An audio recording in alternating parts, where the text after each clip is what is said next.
So we've already talked about the short vowels and the letters by themselves. But now you need to be thinking about joining the Arabic letters. So you're all familiar now with how the letters are written when they're not together, when they're by themselves. Alif, alif here like a little stick, ba, ta, tha, jim, ha, kha, and so on. This picture here. That's how the Arabic letters are written on their own, just on their own, just like the English letters on their own. But in Arabic, generally, usually, the letters are connected when writing. In writing, the letters are connected to form meaningful sentences or words. They must be connected. That's how it is with the language. The letters connect. What does that mean? So that means the letters can be joined from either side. So by now, you should all know that the Arabic language starts from the right. So we start from the right to left. And on English is the opposite. It's from left to right. But in Arabic is right to left. So think of it as the opposite to English. So most letters can be joined from either side, right or left. So most.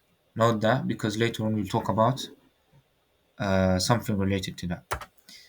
So this means the shape of the letters could change depending on their position within different words. So the shapes of the letters could be slightly changed when they're in different positions in the word.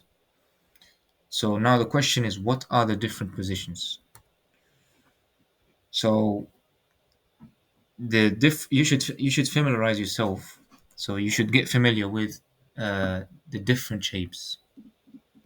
These different shapes of each letter, you should know them in order for you to read the different words. So recognize them. In general, in the language, there are four forms. There are four forms in which the letters come in. What are these forms? They are beginning, middle, end, or by itself. So the letter could be in the beginning, it could be in the middle. That means there's a letter from its left side and there's a letter from its right side. And the end. End. So the letter is at the end of the word or by itself. And I think we should all know the letters by themselves because I showed you and we've talked about it already in the previous videos. So we all know one form of the letters, which is by itself, but we don't know the other three. So this picture here, it shows you from Alif to Kha how the letters are written in these different formats. So beginning, middle, end, joined by itself. As you see here, Alif, that when it's in the beginning is the same as when it's by itself. When it's in the middle, it's slightly different. When it's in the middle like that, where there's a letter before it, so that's a letter on its right side. And when it's the end, it's the same as in the middle. We'll take examples. We'll take examples about Alif.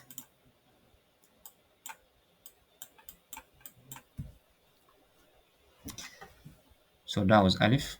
That's Alif on its own. And then in the middle, so let's say Babun.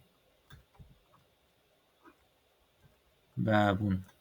This word has three letters in it. So that's Ba, Alif, and Ba again. So you see when it was joined, the Alif when it was joined to the Ba, that's how it was written. So these two letters, they are like that. So Ba and then there's the Alif like that. So this is the Alif connected. This is the Alif connected. with the ba, which is the letter before it, because as we said in Arabic, the language starts from the right, so we start from the right to the left. So when we say a letter before it, that means the letter on the right. So in this word, the ba is the letter before the alif,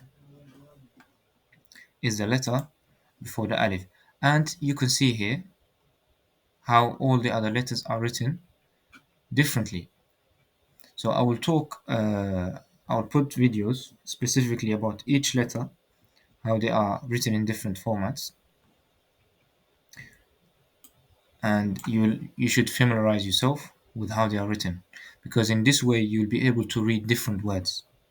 So that's the first one, from alif to kha, then here from dal to sheen, then here from sad to qaf, then finally here from kaf to ya.